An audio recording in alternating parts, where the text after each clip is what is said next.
نام سبی اللہ خان ہے اور میرا تعلق بہاولپور سے ہے. آج کل میں کیونکہ پاکستان کسٹمز میں تھا تو پاکستان کسٹمز کی وجہ سے میں کراچی میں سیٹل ہوں. میرا اب اگر دیکھا جائے تو یہی گھر ہے. میرے ساتھ اور دو بھائی تھے جو پاکستان کی طرف سے کھیلتے رہے, جس میں ہدایت اللہ بھی ہے اور اس میں کلیم اللہ بھی ہے. یہ ساری فیملی جو ہے یہ پاکستان کی طرف سے ہاکی کھیلتی رہی. اور کیونکہ میرے چچا موتی اللہ 1960 کے جو اولمپک گیمز پہلے Olympic game Pakistan hockey team لی تھی اس کے ممبر تھے. انسپائریشن فورس کہہ لیں یا کمپلشن کہہ لیں تو وہ وہی تھی. اس کی وجہ سے میں ہاکی میں شامل ہوا اور پھر اللہ تعالیٰ کا شکر ہے کہ پاکستان کی طرف سے تقریباً 9 سال ہاکی کھیلا, 1973 سے لے کے 1982 تک. میں نے بہت کم کھلاڑی ہیں ہاکی کے دوسرے جنہوں نے گریجویشن کیا اور وہ سائنس کے ساتھ. تو میرے گھر کے پاس ہی میرا گھر جو ہے ایسی کالج کے صادق ریزیڈنٹ کالج کے سامنے تھا, اور جو گورنمنٹ ٹیکنیکل ہائی اسکول ہے وہ تقریباً کوئی 150 میٹر کے فاصلے پر تھا. میں نے میٹرک وہیں سے کیا, government technical high school Bahawalpur سے, جہاں کی ہاکی ٹیم بڑی مشہور تھی. اس کے ساتھ ساتھ صادق رین ہائی اسکول, عباسیہ ہائی اسکول اور ایک کینٹونمنٹ ہائی اسکول تھا جس میں ہاکی ہوتی تھی. اور ابھی بھی ان سب جتنے بھی اسکول میں نے نام لیے ان میں ہاکی کے گراؤنڈ ہے جس میں کرکٹ بھی کھیلی جاتی ہے, فٹ بال بھی کھیلی جاتی ہے اور ہاکی بھی کھیلی جاتی ہے. وہ میں نے میٹرک کیا. اس کے بعد ساتھ ہی جیسے ایک ہی اس وقت کالج تھا صادق ریزیڈنٹ کالج جو نواب صاحب بہاولپور نے بنایا ہوا تھا, اور اس میں کوئی فیس نہیں ہوتی تھی, سب فری تھے, خاص طور پہ اسپورٹس مین. وہاں سے میں نے ایف ایس سی کیا اور اس کے بعد 1971 میں میں نے گریجویشن کیا, جیسے میں نے بتایا کہ سائنس کے ساتھ بی ایس سی کیا. تو سب لوگ حیران ہوتے ہیں کہ میں نے بی ایس سی کیسے کر لیا. تو میں آپ کو بتاؤں کہ آپ اگر 2 گھنٹے کھیلیں اور 2 گھنٹے پڑھیں تو آپ کچھ بھی کر سکتے ہیں. اس کے بعد میں انجینئرنگ کالج لاہور میں نے کوشش کی, لیکن وہاں اس وجہ سے نہیں جا سکا کہ اس وقت میں پاکستان کیمپ میں تھا اور لاہور میں ہی کیمپ لگا ہوا تھا. زندگی کا یہ سفر بڑا خوبصورت سفر تھا, کیونکہ اسکول کی ٹیم بھی تھی, کالج کی ٹیم بھی تھی, انٹر اسکول ہوتے تھے, انٹر کالج ہوتے تھے. اور جو بریک تھرو تھا وہ یہ تھا کہ 1971 میں شروعات میں ہی میں پنجاب یونیورسٹی میں سلیکٹ ہوا, جس کا مطلب یہ ہے کہ اگر آپ کسی بھی یونیورسٹی میں سلیکٹ ہوں پاکستان کی, چاہے وہ سندھ, بلوچستان یا اس زمانے میں جو کے پی کی آج کل کہتے ہیں سرحد, ان میں کسی میں سلیکٹ ہو جائیں تو آپ کے 90% چانسز ہوتے ہیں کہ آپ پاکستان ٹیم میں سلیکٹ ہو جائیں گے. اور اللہ کا شکر ہے یہی ہوا کہ اس یونیورسٹی میں سلیکٹ ہوا, جس میں شہناز تھا, میں تھا, نصیب حیات تھے, ارشد چودھری تھے, شریم شروانی تھے اور کافی نامی گرامی لوگ. اور سندھ سے افتخار سید اور خاص طور پہ شاہد علی خان اور منور زمان مرحوم یہ سلیکٹ ہوئے. زندگی کا سفر جیسے آپ نے دیکھا ہو کہ ہر آدمی کو مشکلات بھی آتی ہیں, آسانی بھی آتی ہیں, تو میری زندگی میں کوئی اتنی مشکل نہیں آئی. ایک تو یہ وجہ تھی کہ ہاکی اسٹک ہمارے پاس تھی چچا کی وجہ سے, اور ان کے ساتھ بیٹھ کے ہم اسکول جاتے تھے. اور بہاولپور بڑا چھوٹا سا شہر ہے جس میں آپ سائیکل پہ جا سکتے ہیں گراؤنڈ میں اور سائیکل سے ہی واپس آ سکتے ہیں. میرے گھر سے تقریباً کوئی 2 کلومیٹر کے فاصلے پہ ڈرنک اسٹیڈیم تھا. یہ وہ اسٹیڈیم ہے جس میں آپ اسکواش سے لے کے جس کھیل کا نام لیں وہ ایک ہی جگہ ہے, اور ابھی تک وہ وہیں موجود ہے. ایون کرکٹ ہو گئی, فٹ بال ہو گیا, ہاکی ہو گئی, اسکواش ہو گئی, بیڈمنٹن, ویٹ لفٹنگ آپ دیکھ لیں, آپ کبڈی دیکھ لیں, آپ کشتی دیکھ لیں, وہ ایک ہی جگہ ہے. اور جیسے میں نے دیکھا کہ جیسے میں نے کہا کہ میرے چچا تھے, ان کی وجہ سے ہمیں بڑی سپورٹ رہی, ہاکی ہوتی رہی. ہم نے اپنا کلب بنایا اور کلب کے ساتھ بہاولپور ڈویژن اور ڈسٹرکٹ کی طرف سے کھیلتے رہے. وہاں کا جو اسٹیڈیم تھا بڑا اعلیٰ اسٹیڈیم تھا. وہاں پہ 3 کلب تھے.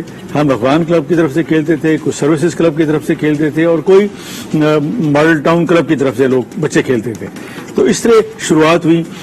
مشکلات اس وقت ہوئی جب 1970 میں ایک ویسٹ پاکستان یوتھ بنی جس نے سری لنکا کا ٹور کرنا تھا.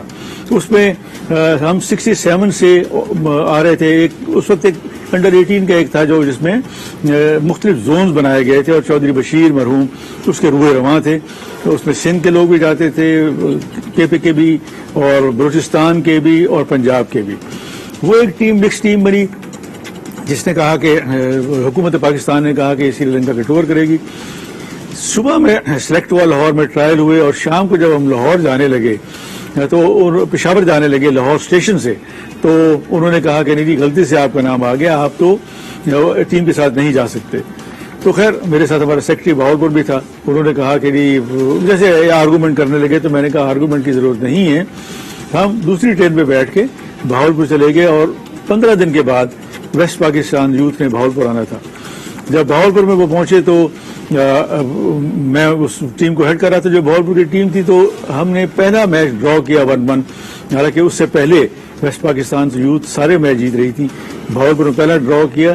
جب کراچی میں آئے تو انہوں نے مجھے ٹیلیگرام بھیجا کہ آپ بتائیں کہ آپ نے آنا ہے اور اس جگہ جویس ہوٹل جو بڑا مشہور تھا یہاں پہ ٹیم ٹھہری ہوئی تھی, یہاں پر آئیں. تو اس زمانے میں فیک تاریں چلتی تھی کیونکہ ٹیلی فون تو اتنے تھے نہیں زیادہ, تاریں تھیں. تو میں نے کہا کہ یہ جو تار ہے غلط نہ ہو. تو میں نے خاص طور پہ اپنے جو سیکرٹری تھے رزاق کو کہا کہ آپ پتہ کریں کہ یہ تار ٹھیک ہے کہ نہیں. انہوں نے پھر جبیس ہوٹل پہ فون کیا اور جو اس وقت ان کے کوچ تھے, مینیجر تھے بہاؤدین کرمانی, ان سے کنفرم کیا. تو انہوں نے کہا کہ جی ان کی ضرورت ہے, یہ یہاں پر آئیں. اور یہاں سے میں کھیلا اور اس کے بعد وہ کھلاڑی ڈراپ ہو گیا اور میں ویسٹ پاکستان یوتھ کی طرف سے سری لنکا گیا. یہ ایک ایسا جس کو کہتے ہیں مشکلات, جس میں آدمی اگر دل نہ چھوڑے اور پورے تندہی کے ساتھ, ایمانداری کے ساتھ اور جس کو کہتے ہیں نا کہ ڈیڈیکیشن کے ساتھ آپ اگر کام جاری رکھیں تو اللہ تعالیٰ ضرور آپ کی مدد کرتا ہے. اور وہی ہوا کہ میں ویسٹ پاکستان یوتھ کی طرف سے گیا. وہاں میں اور آصف مرزا ہائیسٹ اسکورر بنے, جس کی وجہ سے 1971 کا جو کیمپ تھا, جو کہ پہلا ورلڈ کپ تھا جو پاکستان میں ہونا تھا, جو پاکستان میں نہ ہو سکا, وہ چلا گیا اسپین میں. تو اس کیمپ میں آئے تو ایک بڑی عجیب سی وہاں اس وقت جس کو کہتے ہیں خوشی تھی پاکستان کیمپ میں آنے کے لیے, جس میں تنویر ڈار, منیر ڈار, خالد محمود, فضل الرحمان, سعید انور, اسد ملک, رشید جونیئر, اشفاق اور ٹاپ کے کھلاڑی اس وقت کھیل رہے تھے. اور بڑی خوشی تھی کہ ان کے ساتھ میں بھی ایک پاکستان کیمپ میں ہوں. یہ چھوٹی موٹی مشکلات آتی رہتی ہیں. میں یہ کہتا ہوں کہ آپ اگر لگن ہو, ایمانداری ہو تو آپ اس کو کور کر لیتے ہیں. اور اس سے سب کھلاڑیوں پہ کوئی نہ کوئی اس قسم کا وقت آتا ہے, لیکن آپ نے دل بالکل نہیں چھوڑنا. آپ نے اپنا جو جس کو کہتے ہیں ایک گول اس کو رکھنا اپنے سامنے اور محنت کرنی, تو میرے خیال میں وہ چیزیں اچیو ہو جاتی ہیں.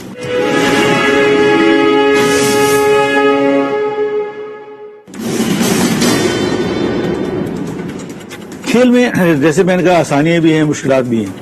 اور اس زمانے میں جب آپ پاکستان ٹیم کی طرف سفر کر رہے ہوں تو مشکلات کافی ہوتے ہیں. کچھ سینئر لوگ ہوتے ہیں جو آپ کے خلاف ہوتے ہیں, کچھ جونیئر لوگ ہوتے ہیں جو آپ کے کمپٹیٹر ہوتے ہیں. تو سلسلہ چلتا رہتا ہے, لیکن جس کو کہتے ہیں کہ آپ خودداری کے ساتھ, آپ جدوجہد کے ساتھ, آپ اپنے ایمانداری کے ساتھ اپنا کام کرتے رہیں تو اللہ تعالیٰ مدد کرتا ہے. اور میری تو مدد کی. میرا کمپٹیشن جو تھا شہناز کے ساتھ تھا جو ورلڈ کلاس کھلاڑی تھا, زاہد کے ساتھ تھا جو بھی ان سائڈ لیفٹ بڑے ورلڈ کلاس کھلاڑی تھے. لیکن میری محنت نے کام دکھایا اور 1973 کے بعد اللہ تعالیٰ نے وہ مشکلات ساری ختم کر دی. دوسری جو مشکلات ہوتی ہیں, آپ فیملی سے آلموسٹ ڈسکنیکٹ ہو جاتے ہیں, خاص طور پر ماں باپ سے. لیکن اگر آپ کو شوق ہو تو آپ یہ چیزیں اگنور کرتے رہتے ہیں اور اللہ تعالیٰ خود بخود ہی ایک چیز ڈال دیتا ہے کہ جب آپ کو چھٹی ملتی ہے تو آپ گھر والدین کو ملنے آتے ہیں. اور مجھے اچھی طرح یاد ہے کہ جو میں نے گریجویشن کیا, جو میں نے بی ایس سی کیا, تو آخری جو پیپر تھا میں ایبٹ آباد سے بس پہ بیٹھ کے بہاولپور آیا کیونکہ اس وقت اتنا دوسری چیزیں نہیں تھیں. اور آلموسٹ 12 گھنٹے لگے بہاولپور پہنچتے ہوئے. اور جب میں پہنچا تقریباً 9 بجے صبح تو 11 بجے میرا پیپر تھا. لیکن وہ پیپر بھی اچھا ہوا کیونکہ بس میں آتے ہوئے پڑھتا رہا. یہ چھوٹی موٹی مشکلات ہوتی ہیں, لیکن یہ مشکلات جو ہیں آپ کو میں کہتا ہوں اور انسینٹیو دیتی ہیں, آپ کو اور مضبوط کرتی ہیں کہ آپ آگے جائیں اور مقابلہ کریں. اور اس کا مقابلہ میں بتاؤں کہ یہ ہوا کہ پھر جب میں پاکستان ٹیم میں آیا تو اللہ تعالیٰ نے عزت دی, فلائنگ ہاؤس کا خطاب دیا گیا, اس کو میں نے مینٹین رکھا. اور اس کے ساتھ ساتھ جتنے بھی پاکستان کے پیپر کہہ لیں, پاکستان کا میڈیا کہہ لیں یا باہر کا پیپر کہہ لیں, میڈیا کہہ لیں, ان سب نے ہمیشہ سپورٹ کیا. اور سپورٹ اس وجہ سے کیا کہ میں کول مائنڈیڈ تھا. اللہ تعالیٰ نے جو آدمی نرم مزاج ہو, جو آدمی شکر ادا کرتا رہے تو اس کو اللہ تعالیٰ ریوارڈ کرتا ہے. اور مجھے یاد ہے کہ مجھے آج تک کبھی بھی کوئی کارڈ نہیں ملا. ایون یہاں چیمپئنز ٹرافی جو ہو رہی تھی, ٹیم سٹین کو میں نے جان کے بھی ہاکی ماری, لیکن امپائر نے کہا کہ یہ بائی دی وے ہوگا, تو اس وجہ سے نہیں ہو سکا, کچھ بھی کارڈ نہیں ملا. انٹرسٹنگ بڑے ہوتے رہتے ہیں. جیسے میں آپ کو سب سے پہلے 1970 کا قصہ سناؤں. ہم سب ینگسٹر سے جب ہم سری لنکا گئے تو خاص طور پہ ہمارے لیے سبز بلیزر اور جناح کیپ دی گئی. تو اختر رسول میرے ساتھ کلیگ تھا جو میرا بعد میں بھی کلیگ رہا. تو ہم کولمبو سے جفنا جا رہے تھے ٹرین پہ. تو اور چودھری بشیر صاحب کا یہ تھا کہ سب نے کیپ اور بلیزر پہننا ہے. حالانکہ وہاں بڑی گرمی ہوتی ہے لیکن کیونکہ بنا ہوا تھا تو ہم پہنتے تھے. تو غلطی سے اختر رسول نے جب سر باہر نکالا تو ہوا سے ٹوپی نکل گئی. اب جب ہم اسٹیشن پہ اترے تو وہ کبھی سر چھپائے کبھی کسی کے پیچھے ہو, تو چودھری صاحب نے بڑی سرزنش کی ان کی کہ آپ کو اپنی یونیفارم کا احتیاط کرنی چاہیے, تو ان کو ایک اور کیپ جناح کیپ دی گئی. تو اس طرح اس قسم کے چھوٹے موٹے حادثات ہوتے رہے جو جس کو میں کہتا ہوں کہ یہ وہ یادگار لمحے ہیں جو آدمی یاد کرتا ہے. جیسے رحمان خان ہمارے آؤٹ سائڈ رائٹ تھے, وہ بڑا اچھا کھیلتے تھے. سری لنکا میں ان کا رنگ گہرا تھا تو لوگ یہ کہتے تھے کہ شاید وہ کوئی تامل ہے یا کوئی ساؤتھ انڈین ہے, لیکن ہم اس کو کہیں کہ نہیں یہ ہمارے پاکستانی کھلاڑی ہیں, تو وہ بڑے حیران ہوتے تھے. تو یہ چھوٹے موٹے چلتے رہتے تھے. دوسرا دوسرا واقعہ وہ بتاتا ہوں 1982 کا, جو میں کپتان تھا ایشین گیم میں بھارت میں دہلی میں ہو رہا تھا. اور ایشین گیم ایک بہت بڑا ایونٹ تھا اس زمانے میں بھی, ابھی بھی ہے, جس میں آلموسٹ ایشیا کی ٹاپ کی ٹیمیں وہاں آتی ہیں اور اپنے اپنے جو ہے جوہر دکھاتے ہیں, جس میں خاص طور پہ پاکستان کہہ لیں, بھارت کہہ لیں, ملیشیا کہہ لیں اور دونوں کوریا کہہ لیں, ساؤتھ اور نارتھ کوریا. یہ وہ چین اتنا اچھا نہیں تھا اس ٹائم, لیکن اب اور وہ بہتر ہو گیا. تو فائنل ہو رہا تھا. فائنل سے پہلے ایئر مارشل نور خان اور بریگیڈیئر عاطف ہمارے اور خالد محمود ہمارے کوچ مینیجر اور پریزیڈنٹ تھے. انہوں نے رات کو میٹنگ کی تو مجھے کہا کہ کل کیا رزلٹ ہوگا. تو میں کیونکہ جانتا تھا اس ٹیم کو, اس سے پہلے 8 مہینے پہلے ہم ورلڈ کپ جیت چکے تھے بمبئی کا, جس میں اختر رسول ہمارے کپتان تھے. تو میں نے ایئر مارشل نور خان صاحب کو کہا کہ ہم انشاءاللہ یہ میچ جیتیں گے اور اچھی طریقے سے جیتیں گے, کیونکہ ہماری ٹیم بہتر کھیل رہی ہے پچھلے 8 سالوں سے, اور انڈیا کو ہم مسلسل ہرا رہے ہیں, چاہے کوئی ٹورنامنٹ ہو, چاہے 75 دیکھ لیں آپ, 74 ایشین گیمز دیکھ لیں آپ, 78 ایشین ورلڈ کپ دیکھ لیں آپ, 78 ایشین گیم جو ہوا تھائی لینڈ میں وہ اس میں دیکھ لیں, سب میں کامیابی ہوئی. تو جب میچ شروع ہوا تو اس میں ماحول بڑا ٹینس تھا, کیونکہ اندرا گاندھی خود آئی ہوئی تھی چیف گیسٹ, اور امیتابھ بچن اور ان کے راجیو گاندھی اور سنجے گاندھی سب موجود تھے. تقریباً 35,000 کراؤڈ تھا, سب کے پاس بھارتی جھنڈے, اور جب ہم داخل ہو رہے تھے تو بڑی ہوٹنگ ہو رہی تھی. گو کہ دل سے وہ چاہتے تھے کہ اچھا میچ ہو, جو انڈین اسپیکٹیٹر تھے, لیکن جیسے وہ ایک 22 سا ہوتا ہے وہاں فضا بنائی گئی. ایئر مارشل نور خان بالکل میرے ساتھ بیٹھے ہوئے تھے, جیسے میں لائن پہ تھا اس کے ساتھ. تو کھیل شروع ہونے سے پہلے وہ بڑے نروس تھے, حالانکہ بڑے بردبار قسم کے آدمی, بڑے جس کو کہتے ہیں انرجی رکھنے والے. تو مجھے آہستہ سے کہا کہ کیا ہوگا, تو میں نے کہا سر انشاءاللہ امید تو ہے کہ ہم جیت جائیں گے, کیونکہ ہماری پرفارمنس بڑی اچھی ہے. میچ شروع ہوا, ہمارے خلاف ووٹنگ بھی ہوتی رہی, لیکن جو بدقسمتی ہوئی وہ پہلے ہی منہ پہ دوسرے منٹ میں ہمارے خلاف گول ہو گیا. بڑے سب حیران کن, لیکن میں کیونکہ بڑا کانفیڈنٹ تھا, اللہ تعالیٰ سے امید تھی اور ٹیم کی پرفارمنس کافی بہتر تھی, تو پورے ہم نے کوریا کو 6-1 سے ہرایا تھا. اس سے پہلے ملیشیا کو ہم نے ہرایا. تو ایئر مارشل نور خان نے ہلکے سے کہا, مجھے بالکل گول لائن پہ بیٹھے ہوئے تھے, سبی اللہ آپ کیا ہوگا. تو میں نے کہا ایئر مارشل صاحب انشاءاللہ ابھی گول اترے گا. تو 7ویں منٹ میں پہلے حسن سردار نے وہ گول کیا, اس کے بعد 1 کے مقابلے میں 7 گول سے ہم جیتے. جب 5واں گول ہوا تو اس میں اندرا گاندھی اور تقریباً اسٹیڈیم خالی ہو گیا, سارا کا سارا جس کو کہتے ہیں پویلین آلموسٹ خالی ہو گیا, اور ہم نے 1 کے مقابلے میں 7 گول سے بھارت کو بھارت میں ہرایا. میرے خیال میں وہ اتنا بڑا ریکارڈ ہے جو آئندہ کئی سالوں میں وہ کسی بھی ایشین گیم کے فائنل میں یہ ریکارڈ نہیں ہوگا. یہ صرف جس کو میں کہتا ہوں کہ سب نوجوان کھلاڑیوں کو بھی یہی کہتا ہوں کہ یہ سب اللہ تعالیٰ ہی کرتا ہے, لیکن آپ کو محنت کرنی چاہیے اور اللہ تعالیٰ پہ یقین ہونا چاہیے, تو رزلٹ آپ کی فیور میں ہی آئے گا. کامیابی کے سفر میں آپ کو بتاتا چلوں کہ پاکستان کی ٹیم بڑی اچھی تھی, کیونکہ یہاں پہ آرٹیفیشل ٹرف نہیں تھا. 79 میں پہلی دفعہ لگا, لیکن آپ اگر پاکستان کی اچیومنٹ دیکھیں تو خاص طور پر میں اپنی بتاؤں تو 1974, 78 اور 82 ایشین گیمز کا گولڈ میڈل میرے پاس ہے. 78 اور 82 کا جو ورلڈ کپ ہے اس کا گولڈ میڈل میرے پاس ہے. 76 کا جو اولمپک تھا مونٹریال میں, وہ انلکیلی ہم ہار گئے آسٹریلیا سے 2-1 سے, اور جو چیمپئن بنی وہ نیوزی لینڈ بنی, جس کو ہم نے 4-2 سے ہرایا ہوا تھا, لیکن انہوں نے آسٹریلیا کو ہرا دیا, تو وہ برونز میڈل ہے. 1980 کا جو اولمپک گیمز تھا وہ کیونکہ ماسکو میں تھا, اور ماسکو نے انویڈ کیا افغانستان میں, تو سارے کامن ویلتھ کنٹریز نے بائک آؤٹ کیا ہوا تھا, تو اس وجہ سے وہ ہم نہیں جا سکے.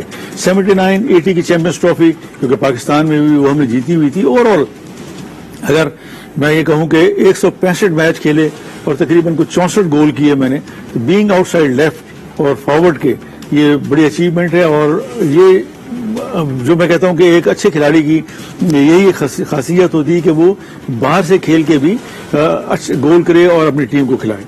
دوسری جو بات ہے اس زمانے میں کی میں نے شہناز اور زاہد شیخ نے، وہ پہلے ہمیشہ اٹیک رائٹ سے ہوتا تھا، لیکن پھر جب حنیف خان آئے، شہناز شیخ آئے اور میں آیا تو ہم نے انیشیٹ سارے جو جتنے بھی مووز تھیں وہ لیفٹ سے کراتے تھے، اور آپ اگر دیکھیں ٹی وی پہ تو 1974 سے لے کے 82 تک زیادہ افیکٹو لیفٹ سائڈ رہی۔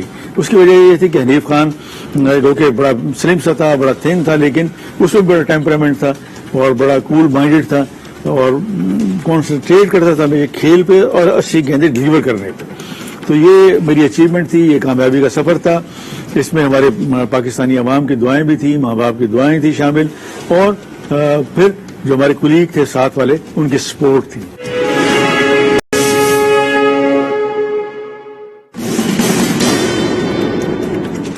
میں نے 73 کا ورلڈ کپ کھیلا جس میں ہم نے 4تھ پوزیشن حاصل کی، اور 75 ورلڈ کپ جو کہ ملیشیا میں ہو رہا تھا اس میں ہم جرمنی کے خلاف میچ کھیلے، تو اسکور 5-1 تھا، جس میں 2 گول میں نے کیے اور باقی گول میری وجہ سے۔ اس میں اصلاح کا بھی رول تھا، اس میں شہناز کا بھی تھا، اس میں منظور جونیئر جیسے کھلاڑی تھے، حنیف خان جیسے کھلاڑی تھے۔ تو اس کی وجہ سے جو جرمن کوچ تھا اس نے اخبار میں کہا کہ Samiullah the flying horse the danger man spoiled my team اور we were defeated by 5-1۔ تو اس کے بعد اخبار میں آیا اور لوکل پیپر میں اختر رسول صبح اخبار لے کر آیا میرے پاس، اور اس نے کہا کہ دیکھو تمہارے متعلق کیا خبر آئی ہے۔ تو بعد میں جب میں نے اس کی ویڈیوز دیکھی اور جو لوگوں سے جو بات کی اخبار والوں سے، تو انہوں نے کہا کہ ہم نے بہت کم کھلاڑی دیکھے جس کی سپیڈ ود دا بال بڑی اچھی تھی، اور ان میں سے ایک آپ شامل ہو۔ ان دا مین ٹائم 79 میں ابھی میں کھیل کا سفر جاری تھا، تو کلیم اللہ اصلاح الدین کی جگہ پر آئے، اور کلیم میں نے ایک چیز دیکھی کہ اس کا اسٹاپیج بڑا اچھا تھا، اس کی ہٹ بڑی اچھی تھی، اور وہ اگریسو ہاکی کھیلتا تھا، جس کو کہتے ہیں کہ وہ گھبراتا نہیں تھا۔ میں تو بڑا سوفسٹیکیٹڈ اور بڑی نرم ہاکی کھیلتا تھا، وہ دھکے والی ہاکی بھی کھیلتا تھا۔ تو ہم پہلے زمبابوے ٹور پہ گئے، تو وہاں جب وہ کھیلا تو ہم نے ایک انڈرسٹینڈنگ کی تھی کہ وہ میرے پاس کراس مارتا تھا اور میں اس کے پاس کراس مارتا تھا، اور وہی اسنڈا ورلڈ کپ جو ہوا جس میں حسن سردار کی بھی پہلی انٹری تھی، کلیم کی بھی پہلی انٹری تھی، ہم نے وہی چند میچوں میں وہ اسٹریٹجی اپنائی۔ تو جو ہمارے دوست تھے خاص طور پہ نکی اور ذاکر سید، انہوں نے کہا کہ یہ تو کچھ ایسے ہو رہا ہے جیسے سمیع اللہ سے کلیم اللہ، کلیم اللہ سے سمیع اللہ۔ تو ان چند سالوں میں وہ ایک ایڈیم بن گیا جس کو کہتے ہیں، جس کو کہاوت بن گئی۔ تو اب پولیٹیشین بھی یہی کہتے ہیں کہ جی سمیع اللہ سے کلیم اللہ کے پاس گیند گئی، کلیم اللہ سے سلیم اللہ کے پاس گئی، سمیع اللہ کے پاس گیند گئی۔ تو یہ ایک انڈرسٹینڈنگ تھی۔ حالانکہ آپ دیکھیں کہ رائٹ کارنر سے لیفٹ کارنر اور لیفٹ کارنر سے رائٹ کارنر ٹرانسفر کرنا، جس کو انگریزی میں ٹرانسفر کہتے ہیں، گیند کرنا بڑا کمال چاہیے۔ تو اس میں اختر رسول کی بھی ایک جس کو کہتا ہے سپورٹ تھی، افتخار سید کی بھی سپورٹ تھی، اور اس کے ساتھ سلیم ناظم، اس کے بعد رشید الحسن، یہ وہ کھلاڑی تھے جنہوں نے سپورٹ کیا اور وہ گیپ کریٹ کراتے تھے تاکہ ہم انٹرچینج کریں، آپس میں پاسز دیں۔ جب آدمی ہاکی سے ریٹائر ہوتا ہے تو پھر بڑی ساری چیزیں سوچتا ہے۔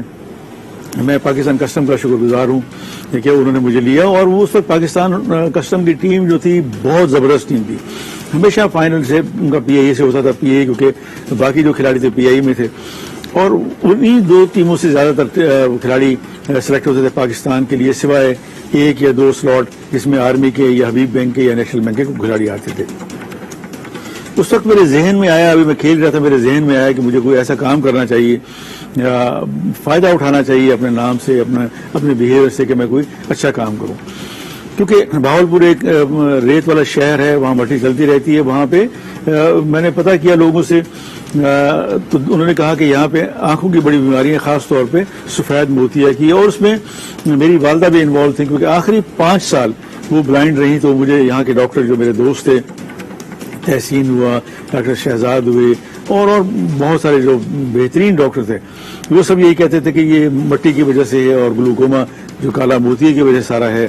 تو میرے ذہن میں خیال آیا، میں نے یہاں ڈاکٹر سے پوچھا، اپنے دوستوں سے پوچھا، تو انہوں نے کہا کہ بہتر ہے کہ آپ ایک ہسپتال کھولیں جس میں صرف آنکھوں کا چیک اپ ہو اور اس کے ساتھ ساتھ کیٹریک کی وہاں پہ آپریشن ہو۔ تو ریٹائرمنٹ کے 1 سال بعد 2012 میں میں نے خان آئی ٹرسٹ کے نام سے ایک ہسپتال کھولا, ایک ٹرسٹ کھولا جس کا نام خان ٹرسٹ آئی ہاسپٹل ہے, وہ کھولا. جو وہاں کے لوکل لوگ تھے, ڈاکٹر تھے, وہ بڑے کوآپریٹو تھے. یہاں پہ ایک ڈاکٹر پرویز ہیں, ایک ڈاکٹر حسنین ہیں, انہوں نے بڑا سپورٹ کیا, وہ میرے گروپ میں شامل تھے. تو دوستوں نے سپورٹ کی اور ایک اچھی جگہ بنی.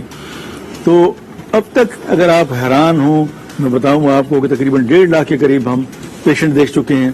تقریباً کو 35,000 ہم سفید موتیا کے آپریشن کر چکے ہیں. تقریباً اتنے ہی ہم پاور گلاسز جو عام طور پہ پیشنٹ ملتے ہیں 1 نمبر, 1.25 نمبر, 1.5 نمبر, وہ ہم غریب لوگوں کو مفت دے چکے. اور ایوریج جو ہے وہاں کی 70 سے 100 پیشنٹ ہے, اور ان کے لیے ہم نے 30 روپے کی پرچی رکھی ہوئی ہے کہ 30 روپے کی پرچی لیں, دے دیں تب بھی ٹھیک ہے, پیسے نہ دیں تب بھی ٹھیک ہے, لیکن آئیں ضرور. اور آپ حیران ہوں گے کہ وہاں پہ یزمان ہے, چولستان ہے, ایک جہانیہ جگہ ہے, کروڑ پکا جگہ ہے, ملتان ہے, خانپور ہے, اور کولو سے بھی لوگ آپریشن کرانے آئے کیونکہ ان کی پہلے کوئی ماں آئی, پھر بیٹی آئی. تو ایک اچھا میرا پاس ٹائم ہے اور مجھے بڑی خوشی ہوتی کہ اس میں میری خاص طور پہ میں اپنی بیگم کی تعریف کروں گا کہ وہ میرے ساتھ ساتھ رہیں, میں اپنی بیٹیوں کی تعریف کروں گا وہ میرے ساتھ ساتھ رہے, اور میرے دوست جو افتخار ہیں خاص طور پہ انٹرنیشنل امپائر, وہ سارا یہ لک آفٹر کرتے رہتے ہیں. خوشی اس بات کی ہوتی ہے کہ وہ مریض جو ڈر کے مارے کہیں نہیں دکھا سکتا, ڈاکٹر کی فیسیں بڑی ہیں, تو وہ کوشش کرتا کہ یہاں آئے, اور اچھے سے اچھے لوگ وہاں پر آتے ہیں. اور ہم نے سارا کا سارا اکوپمنٹ جو ہے وہ باہر سے لیا ہوا ہے, ہمارے دوستوں نے ڈونیٹ کیے, اور سب کچھ اسی جگہ ہوتا ہے ایگزامینیشن سے لے کے آپریشن تک. تو ہر مہینے ہم تقریباً کوئی 300 آپریشن کرتے ہیں. ان 2 سالوں میں جب کووڈ شروع ہوا تو ہم نے کچھ آپریشن کم کر دیے, ہم نے دن بھی کم کر دیے, اور تقریباً 160-170 آپریشن ہوتے ہیں. ادروائز جب نارمل روٹین ہوگی تو 300 سے 500 آپریشن ہوتے ہیں ایک مہینے میں. اور مجھے خوشی ہوتی ہے, تسلی بھی ہوتی ہے کہ وہ لوگ جو کبھی میرے خیال میں چیریٹی نہیں کرتے ہوں گے, وہ آتے ہیں, آ کے پیسے دے کے جاتے ہیں, اور اس میں ہر قسم کے لوگ ہیں, غریب لوگ بھی ہیں, امیر لوگ بھی ہیں, اور خواتین بھی ہیں, بوڑھے بھی ہیں, جو آ کے کہتے ہیں کہ یہ بڑا اچھا کام ہو رہا ہے. اور میں سب کو میں نے حیران یہ کیا ہوا کہ ایک بینر نہیں لگایا میں نے پورے شہر میں کہ ہمیں زکوٰۃ چاہیے, ہمیں خیرات چاہیے, ہمیں صدقہ چاہیے, کیونکہ مجھے برا لگتا ہے کہ میں اس قسم کے کام کروں. لیکن میرے جو 15 فیملی فرینڈ ہیں وہ سارے کے سارے پیسے دیتے ہیں, اور اس طرح یہ کام چل رہا ہے. میں یہ کہتا ہوں کہ پاکستان میں سپورٹس کو زیادہ ترویج دینی چاہیے, زیادہ فروغ دینا چاہیے, کیونکہ زیادہ تر لوگ ہمارے نوجوان ہیں, اور نوجوانوں کے لیے جس کو کہتے ہیں مثبت ایک طریقہ یہی ہے کہ ان کو شام کو 2 گھنٹے اوپن فیلڈ میں جانا چاہیے, چاہے وہ فٹ بال کھیلیں, ہاکی کھیلیں, کرکٹ کھیلیں, باسکٹ بال کھیلیں, بیڈمنٹن کھیلیں ضرور. مجھے امید تھی کہ ہمارے اسپورٹس جو پرائم منسٹر ہیں وہ اسپورٹس مین ہیں تو کچھ کریں گے. ابھی تک تو کچھ نہیں کیا, لیکن پھر بھی یہ امید ہے کہ ان کو کرنا چاہیے, اور اسپورٹس پہ پیسے خرچ کرنے چاہیے. پاکستان اسپورٹس بورڈ کو فعال کرنا چاہیے.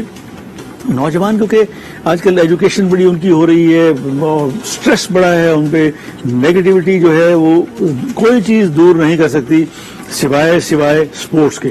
جب تک وہ آؤٹ ڈور نہیں جائیں گے ان کو مزہ نہیں آئے گا. اس میں دیکھیں سپورٹس میں میرا اپنا ایکسپیرینس ہے کہ کوئی بھی ٹیم گیم ہوگی وہ آپ کو 2 چیزیں ضرور سکھائے گی. ایک تو ٹالرنس, کہ کوئی آپ کو دھکا دے رہا ہے, کوئی آپ کو پش کر رہا ہے, کوئی آپ سے گیند چھین رہا ہے تو آپ ٹالریٹ کر رہے ہیں. اور دوسری جو چیز ہے شیئر کرنے کی, کہ آپ چیزیں شیئر کرتے ہیں. کسی نے کسی کی شرٹ پہن لی, کسی نے کسی کی ہاکی اسٹک لے لی, اور دوسری شیئرنگ جو ہے 22 آدمی ایک گیند سے کھیلتے ہیں تو ان کا ٹیمپرامنٹ آٹومیٹکلی بہتر ہوگا. تو میں حکومت پاکستان سے یہ کہوں گا کہ پاکستان کی اس وقت پوزیشن جو ہے انٹرنیشنلی 18ویں نمبر پہ, جو کہ اچھی نہیں ہے. کہ بھائی ورلڈ کپ ہم نے ڈونیٹ کیا, چیمپئنز ٹرافی ڈونیٹ کی, ایشیا کپ پاکستان نے ڈونیٹ کیا, اور اس میں بڑی کنٹریبیوشن ہے پاکستان ہاکی فیڈریشن کی. تو مجھے امید ہے کہ پاکستان ہاکی فیڈریشن کچھ نہ کچھ ضرور کرے گی. اس میں پاکستان آرمی نے ابھی 5 کروڑ دیے ہیں, تو ان 5 کروڑ کو صحیح طریقے سے خرچ کرنا چاہیے. ہمیں اپنی رینکنگ ٹھیک کرنی چاہیے, تاکہ رینکنگ ٹھیک ہوگی تو تبھی ہمیں اسپانسرشپ ملے گی. اور اسپانسرشپ ملنے سے لوور لیول پہ, جیسے پہلے اسکول, کالج, یونیورسٹی, جیسے میں نے ذکر کیا پہلے بھی, ہاکی ہوتی تھی اور سپورٹس ہوتی تھی, تو پھر ہونی چاہیے. اور مجھے امید ہے کہ یہ جو 2 سال ہیں اس میں حکومت پاکستان, وزیر اعظم پاکستان ضرور اس چیز پہ سوچیں گے. اگر کوئی یہ سوچتا ہے کہ اس میں 1 بلین یا 2 بلین خرچ ہوتے ہیں, ضائع ہو جائیں گے, بالکل ضائع نہیں ہوتے. اس کا کہیں نہ کہیں مثبت رزلٹ ضرور نکلتا ہے. اب مجھے اچھی طرح یاد ہے کہ 4 سال پہلے جب یہاں پہ بڑی دہشت گردی تھی اور یونس خان کرکٹ کے کپتان تھے اور انگلینڈ میں 2020 انہوں نے ورلڈ کپ جیتا تھا، میں نے اچھی طرح دیکھا، سب نے دیکھا، آپ کو یاد ہوگا، تو پوری دنیا میں ایک سلائیڈ چلی، خبریں چلی، ایون CNN پہ، ایون فاسٹ نیوز پہ کہ پاکستان نے ورلڈ کپ جیت لیا. تو وہ جو ایک نیگیٹو جس کو کہتے ہیں پروپیگنڈا، اس کو نگیٹ کرنے کے لیے ایک گولڈ میڈل، ایک وکٹری بڑا افیکٹ لیتی ہے، بڑا امپیکٹ ڈالتی ہے. تو امید ہے یہ ہوگا. نوجوان کھلاڑیوں سے میں کہوں گا جو کوئی بھی سپورٹس کرتے ہیں، یا والدین سے میں یہ کہوں گا کہ اپنے بچوں کو سپورٹس ضرور کرائیں. جب سپورٹس کرائیں گے تو جیسے میں نے کہا کہ بہت ساری چیزیں وہ سیکھیں گے، بہت ساری چیزیں وہ برداشت کریں گے، یہ ٹیلی فون سے ہٹیں گے، یہ واٹس ایپ اور دوسرے جو ملٹی میڈیا ان سے دور ہوں گے، اور وہ سوچیں گے کہ ایک اچھا شہری ہونے کے لیے ان کو کیا کیا کرنا چاہیے. اسپورٹس مین شپ جس کو کہتے ہیں، وہ اسی کو کہتے ہیں کہ آپ جو اسپورٹس مین ہے وہ بڑا اچھا ہوتا ہے، بردبار ہوتا ہے، اور اس کو وہ ایک مثبت ذہن کا ہوتا ہے. تو نوجوان کھلاڑی جو کھیلتے ہیں، اور خاص طور پہ ہاکی کے کھلاڑی جو اس وقت میدان میں ہیں، ان کو گھبرانا نہیں چاہیے. دیکھیں پاکستان میں سلیکشن ہو یا نہ ہو، آپ نے ہاکی کھیلنی ہے، اور ہاکی کا ایک ٹارگٹ رکھیں آپ کہ آپ نے 10 سال ہاکی کھیلنی ہے، اور اس کے ساتھ ساتھ پڑھائی بھی کرنی ہے. بغیر پڑھائی کے کوئی بھی اسپورٹس مین اچھا نہیں ہو سکتا، کیونکہ اس کے سوچنے کا پروسیس بڑا سلو ہوتا ہے. اگر آپ جتنا اچھا پڑھے ہوں گے، آپ تیز سوچیں گے اور اچھی چیزیں کریں گے. تو آپ پڑھیں بھی ضرور اور کھیلیں بھی ضرور. اور میں والدین سے کہوں گا کہ بچوں کو مواقع دیں، وہ ضرور کھیلیں. بے شک آپ 2 گھنٹے لگیں اس میں، لیکن لگنے ضرور چاہیے، وہ لڑکی ہو چاہے لڑکا، کیونکہ آج کل ہر قسم کی گیمز ہو رہی ہیں. اور اس کے ساتھ ساتھ میں یہ کہوں گا کہ اگر آپ دن میں 1 نماز پڑھیں تو بہت ہے. 1 نماز جب شروع کریں گے آپ تو انشاءاللہ آپ 5 نمازیں پڑھیں گے، اور اللہ تعالیٰ آپ کو اس کا ریوارڈ بھی دے گا.